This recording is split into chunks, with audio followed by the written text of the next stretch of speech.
Bonjour à tous et bienvenue chez nous. Première interview de chez nous. Aujourd'hui, nous recevrons Gerolf Annemans, ancien président du Vlaams Belang et actuellement député européen. Gerolf Annemans ne passe jamais dans les médias traditionnels. En deuxième partie d'émission, nous recevrons Raoul Edebo, porte-parole du Parti communiste, qui nous attend pour l'instant dans les coulisses. Bonjour Monsieur Annemans et bienvenue chez nous. Bonjour, en effet chez nous. Monsieur Annemans, merci d'avoir accepté cette invitation et surtout de vouloir faire cette interview en français.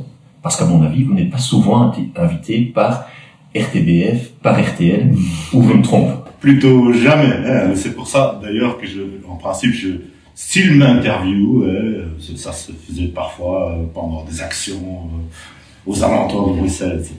Ils ont fait ça une ou deux fois. J'ai toujours répondu en irlandais. Question de principe, s'il n'y a pas de confiance, je suggère pas que ce ne serait pas une question vive et essentielle. Parler français, oui ou non. Je suis pas contre le français, ni contre la francophonie. C'est peut-être l'image qu'on se fait justement du Vlaams Belang, qui sont contre les Wallons, contre la Wallonie, alors que ce n'est pas le cas. Ils en ont besoin pour tenir leur Belgique ensemble, c'est vrai. Les tensions communautaires, comme on disait, ils ont besoin de caricature. Et la caricature, c'est les Vlaams Belang, les bottes, les boches, et le refus de la francophonie, ou de la France, ou de la langue française. C'est pas le cas, bien sûr. De toute façon, dès qu'on parle d'indépendance, on est contre les Wallons, et dès qu'on parle d'immigration, intégration, on est contre les étrangers, on est les fascistes, etc. Donc effectivement, c'est toujours cette image, malheureusement, qu'on a de... Oui, c'est un régime qui n'est pas normal, qui n'est pas stable, qui n'est même pas démocratique et qui a besoin de caricatures pour rester debout. C'est un peu ça. Et donc, dès qu'il y a des nuances, leur discours tombe. C'est plutôt ça. Et donc, par exemple, le Vlaams Belang, il ne parle pas français. C'est ça. Ça fait partie du jeu.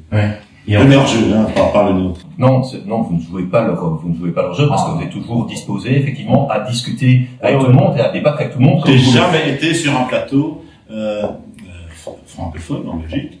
D'ailleurs, j'ai vécu une fois un plateau néerlandophone de la télévision flamande où un francophone, je crois que c'était encore Simonet. Oui. Qui n'était pas le pire des libéraux, voilà, c'est ça. Il entrait dans le studio et il voyait qu'il n'avait pas été informé du fait que j'étais aussi sur le plateau. Et il retirait, l'émission était finie, il sortait du studio et faisait le message vis-à-vis de la télévision flamande, disant je peux pas, excusez-moi, j'ai rien contre vous, mais Monsieur Annemans, vous savez bien, je peux pas être sur un plateau avec un Vlaams Belang. Voilà, c'est vraiment la caricature. C'est pas vraiment une démocratie, la Belgique. Mais vous avez quand même le droit de parole en Flandre. Vous parlez d'identité, vous parlez d'immigration. Ces débats en Flandre, et on le voit par rapport aux derniers sondages, sont réellement présents et ce sont des débats qui intéressent les gens. Oui, il faut pas exagérer. On n'a pas une liberté comparable à une vraie démocratie. Mais on peut fonctionner. Le parti a été aboli, interdit par une interdiction judiciaire. On a dû recommencer le Vlaams Blok par le Vlaams Belang. Donc, en Belgique, hier encore, 4 militants ont reçu une peine judiciaire à Mechelen pour montrer un banner. Stop islamisering, arrêtez l'islamisation. Exactement. 6 mois de prison, c'est quand même pas, c'est pas sérieux. C'est une décision qui va être corrigée, j'en suis sûr, normalement, mais on sait jamais. Donc la liberté, c'est un trop gros mot pour dire ce qu'on peut faire, mais c'est réellement un phénomène. Le Vlaams Belang fonctionne, peut fonctionner, utilise de sa capacité de s'exprimer le plus possible au Parlement et en dehors. Et donc voilà, parfois on est limité, mais on est quand même là. Oui, c'est vrai. Enfin, nous, on ne se fait pas d'illusions. Être invité sur un plateau de télévision pour parler de ce genre de sujet, ça c'est vraiment tabou. En Wallonie, c'est tabou, c'est encore pire qu'en Flandre. Moi, je dois parfois expliquer aux Français, aux Italiens, nos partenaires au niveau européen, c'est quoi ça, la Wallonie? Pourquoi la Wallonie c'est une tache noire sur la carte européenne? Et je dis toujours à chaque fois, oui, mais c'est la dernière pièce du DDR, du Deutsche Demokratische Republik, en Europe. C'est un État socialiste. Et donc voilà, il n'y a pas de liberté, bien sûr, en Wallonie. C'est un phénomène assez curieux en Europe, en fait. Parce que maintenant, enfin, vous êtes président, pas du Vlaams Belang, mais vous êtes président de l'ID Parti. Donc c'est un parti européen qui a plusieurs alliés partout en Europe. Je crois que vous êtes maintenant allié au parti Tchega, le parti portugais. C'était un des endroits aussi en Europe, selon moi, où il n'y avait pas de parti de droite populaire, identitaire. On peut l'appeler comme on veut. Tout à coup, ça marchait. Donc la décision d'André Ventura, une personnalité de télévision, un journaliste, etc., que les Portugais connaissaient avant, la décision d'entrer en politique, dans une politique d'identité, voilà, ça a changé tout. Et donc ça dépend parfois du hasard. Quelqu'un qui s'exprime bien, les médias qui sautent dessus pour essayer de l'étouffer. Bon, voilà, tout ça change, ça a allumé, et ça devient un vrai parti maintenant. Et la grande surprise de la politique portugaise, je souhaite la même chose pour chez nous. Et on voit justement que partout en Europe, ces partis progressent. Vous êtes le premier parti en Flandre de loin. Vous passez de 18 à 25% des voix, même plus, selon certains sondages. Est-ce que vous pensez que maintenant, parce qu'on parle toujours de cordon sanitaire, je déteste ce mot, mais on parle toujours de cordon sanitaire, est-ce que vous pensez que lors des prochaines élections, donc en 2024, vous allez enfin arriver au pouvoir? Tout le monde l'attend maintenant. C'est vrai, ça a été toujours respecté par ceux qui profitaient de cela, ça leur mettait au pouvoir. Maintenant, en Flandre, l'ambiance est telle que on revote Vlaams Belang, on va pousser le Vlaams Belang jusqu'au point où les autres sont obligés, s'ils veulent maintenir une démocratie ou une forme de démocratie, vont devoir accepter l'introduction du Vlaams Belang au pouvoir. Ça, c'est la stratégie de Tom van Grieken, notre jeune et nouveau président, qui est un peu l'architecte de ce renouvellement du Vlaams Belang. Et je le suis entièrement. C'est peut-être mieux que c'est lui qui l'explique, mais il travaille derrière les rideaux et devant pour achever à mettre à côté ce concept un peu, je dirais, francophone, puisque c'est inventé par ceux qui voulaient tenir la Belgique debout, la Belgique qui n'est pas entièrement une démocratie, c'est même dans la Constitution, la parité, etc. Donc on a un peu chipoté avec la démocratie pour pouvoir tenir la Belgique dans la forme qu'elle a maintenant. Et pour ça, on avait besoin de ce concept artificiel du cordon sanitaire. Au plus tard, 24, on devrait mettre fin à ça, puisque les Flamands en ont besoin, la Flandre en a besoin, et en fait, toute la population belge en a besoin. Cet État, comme il fonctionne maintenant, on peut pas tenir un discours dans lequel on pourrait dire on gouverne les gens, on ne gouverne plus. C'est un tas de compromis qui sont pas dans l'intérêt de la population, ni de la population wallonne, ni de la population flamande. Oui, on arrive à la fin d'une histoire, peut-être au début d'une nouvelle histoire. Mais pour ça, vous allez devoir des gens qui veulent gouverner justement avec vous. Et peut-être que la grande question de 2024, c'est est-ce que la NVA et le Vlaams Belang auront la majorité absolue en Flandre? Est-ce que c'est ça l'enjeu pour vous des élections en Flandre en 2024? Je dirais, on verra bien. Vous pouvez demander à Tom van Grieken pour entrer dans les détails. Moi, je ne le fais pas. Puisque c'est envisageable que ce sera encore une autre combinaison. Que la NVA ne reste pas le grand parti qu'elle était. Par hypothèse, peut-être oui, peut-être. On a encore 3 ans les élections et on a le temps. Enfin, 3 ans c'est beaucoup en politique et donc on verra bien. On verra bien. C'est pas une stratégie. C'est une stratégie, il faut avoir plusieurs possibilités. Oui, tout à fait. Mais en tous les cas, la seule stratégie, c'est faire en sorte que le Vlaams Belang aille le plus loin possible, qu'elle soit le premier parti de Flandre. Le premier parti, ce serait pas la première fois, mais la grande percée, je dirais. Non seulement dans les urnes, mais aussi dans le cœur des Flamands, dans le cœur de la décision de la population de faire quelque chose, de faire changer les choses de manière vraie. Puisque la NVA, en fait, c'était une promesse de changement échouée. Voilà, je crois que le temps est venu, parce que ça fait maintenant quelques minutes que je vois ça devant moi. Je vous ai demandé de rapporter un produit de chez vous. Donc, chez nous, chez vous. Et donc, chez vous. Ah ben voilà. Chez vous. Et donc, en fait, vous nous avez amené un produit ce passage de Fernandel. Un interview avec un Flamand. Et il parlait avec le journaliste sur le thème de chez nous et de chez vous. Je suis chez moi, mais chez vous quand même. Et il jouait avec ça. Vous cherchez ça. Mais un beau livre. On voit ça ici aussi, mais les jeux de mots avec chez nous, voilà, c'est un peu notre histoire. Hein. C'est quoi chez nous? Alors, on va parler d'identité, on va parler d'intégration. Donc, je crois que vous aviez la même histoire aussi au Vlaams Belang. Votre on se fera. Le nous. Et de là part, en fait, mais toute cette... Oui, parfaitement. C'est pour ça que je trouve que vous avez choisi un nom un bon nom. Un bon nom pour la politique que vous voulez mener. C'est idéal de faire ça représente tout, et ça, c'est aussi l'ouverture aux autres, hein. C'est pas c'est pas les fenêtres fermées, non, c'est les fenêtres ouvertes, mais on le fait chez nous, de manière de chez nous. Tout à fait. Voilà. Pour revenir chez moi. Voilà. Donc, de chez vous à Anvers.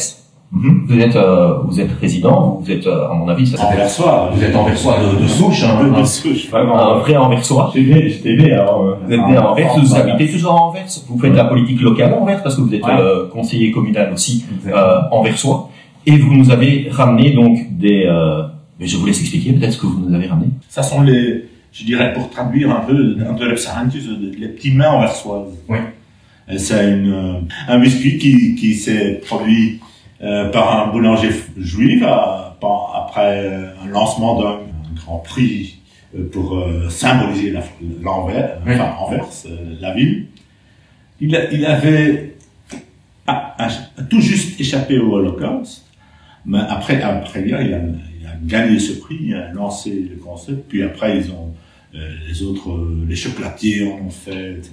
C'est un peu le symbole de la ville, basé sur le Antwerpen, jeter la main, c'est un peu, fort probablement c'est pas l'origine étymologique du nom, c'était plutôt, mais c'est basé sur la mythe, le grand géant Sus Antigone qui coupait les mains de ceux qui passaient leur navire sans payer les taxes sur la rivière de l'Escaut.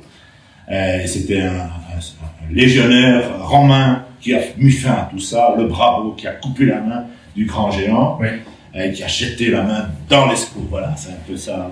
C'est basé sur cette mythe-là que le boulanger juif a créé ce petit biscuit. Voilà, un symbole de l'Anvers. Si vous demandez à un Anversois d'emmener quelque chose de chez lui, il vous emmène fort probablement. Exactement. Magnifique.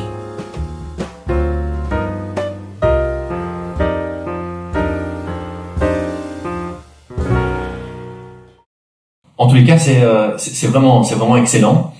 Et c'est ce qu'on veut promouvoir aussi chez nous. On veut promouvoir ces produits des terroirs, les produits qui sont façonnés chez nous, qui sont consommés chez nous. Et je crois que c'est aussi ça un peu l'écologie. C'est du localisme, et on veut vraiment promouvoir ça chez nous. Et je crois que c'est important aussi à dire, c'est de pouvoir de nouveau produire chez nous, parce qu'on a vu avec les masques qu'on était dépendant en fait. On était dépendant d'autres pays, on était dépendant de la Chine pour faire livrer ces masques. Et donc on a besoin enfin, vous pouvez me contredire, mais d'une réalisation. En Flandre, c'est un peu nuancé dans le sens qu'on n'en a pas, qu'on en a plus beaucoup des produits de chez nous. Par contre, chez vous, ça s'accroche à ce que je vois que nos collègues français font du Rassemblement national. Et eux aussi, ils penchent beaucoup sur l'identité nationale, l'identité locale, l'identité régionale et les produits de chez eux, la production locale, le terroir, tout ça. Donc, ils mettent beaucoup d'énergie là-dedans. Et donc, oui, c'est une bonne idée pour de promouvoir ça. Et c'est une image claire. Les produits de chez nous, les gens savent ce que c'est, de moins en moins, hélas, mais il faut relancer ça. C'est une bonne idée, On va peut-être terminer cette interview par parler de vous, parce que vous êtes depuis très longtemps en politique. Hélas pour mon âge. en politique belge, je dis très longtemps, mais quand même une bonne trentaine d'années, si je ne m'abuse. Depuis 95, je suis en politique. Comment est-ce que vous avez vu l'évolution justement du traitement des gens, des médias, du monde extérieur par rapport à vous et par rapport au Vlaams Belang en général? Vous savez, je parle de l'année 85, c'était l'époque où la CVP, de temps en temps avec les socialistes, de temps en temps avec les libéraux, mais que c'était l'État PS... l'État CVP comme l'appelait André Coates. Ah oui. The late André Coates. Avec une réplique flamande qui disait, en fait, nous vivons dans un État PS. Donc c'était ça, son ouverture sur le phénomène d'une dominance absolue, répétée du CVP, des chrétiens démocrates flamands. Donc on partait de là. On a détruit ou mis à côté cet État CVP, la dominance CVP, ce que tous les autres, les socialistes et les libéraux, avaient fait pendant 200 ans. Nous, Vlaams Bloc, et puis après le Vlaams Belang, on l'a fait en 20 ans. Ça, c'était déjà 20 ans, mais quand même, c'était 20 ans révolutionnaires. On a changé l'image de la politique flamande, les fondaments de la politique en Flandre, le respect pour l'identité flamande, qui était déjà, le nucléus de ça était déjà dans la mentalité flamande, oui, mais de politiser de manière professionnelle, disons, avec un parti politique, avec une expression de ces idées d'identité, c'était du neuf, c'était vraiment du neuf. Il y avait un phénomène plus ou moins comparable en France avec le Front National, mais pas entièrement comparable. Il fallait le faire de manière flamande. Et c'est ce que nous avons fait pendant 20, 30 ans. Et personne va nier qu'on a changé non seulement la Flandre, mais toute la Belgique, bien sûr. Vous n'êtes jamais arrivé au pouvoir, mais en soi, c'est vous qui avez mis les thèmes sur la table et c'est vous qui avez fait basculer la politique flamande dans son entité. On a basculé dans une direction moderne. Les thèmes de notre âge, les thèmes de notre époque. C'est nous qui l'ont créé, c'est nous qui ont mis cette nouvelle politique sur la table. Loin de la corruption, loin de la dominance d'un certain belgicisme inutile et tout ça. On a mis tout, bien sûr, le thème de l'immigration, de la sécurité, tout ça, c'était les thèmes de notre époque et on a fait ce qu'il fallait pour changer the old regime, l'ancien régime. Et bon, voilà. Entre-temps, il y a d'autres thèmes qui sont venus non seulement en Flandre, mais partout en Europe, et peut-être mondialement. C'est le thème du globalisme. La réponse sur la question migratoire massive. Ce sont des nouveaux phénomènes qui étaient à eux une réponse à ce que nous avons fait. Nous avons promu l'identité et nous avons reçu le mondialisme, le globalisme et une migration massive. Et donc, il faut que nous continuions notre bataille, disons, entre guillemets, puisque notre tâche n'est pas finie.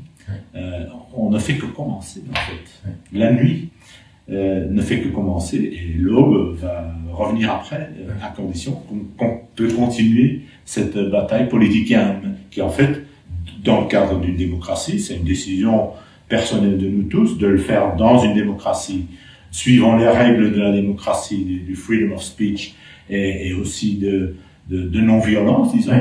Et dans ce cadre-là, on a décidé de mener cette bataille. Pas dans les bois, mais sur la grande place. D'une façon tout à fait démocratique, avec c'est une représentation au Parlement. Ce n'est pas une révolution, vous n'êtes pas là, vous mettez des thèmes en avant d'une façon tout à fait originale, mais vous combattez cela au sein même du Parlement. Nous changeons. Bien sûr qu'on peut dire vous êtes déjà au pouvoir, mais c'est pas ça l'essentiel de la politique. La politique, c'est le changement, c'est la promesse d'un changement dans une bonne direction. Et j'ai tenu cette promesse que j'ai fait aux années 80 de l'époque. Donc voilà, c'est une tâche qu'on a mise sur les épaules, qu'on a pas achevée, mais qu'on va continuer à mener. Vous le disiez vous-même, ça fait 40 ans que vous faites de la politique. Ça fait 40 ans qu'on vous traite de raciste, qu'on vous traite de fasciste, d'extrême droite, etc.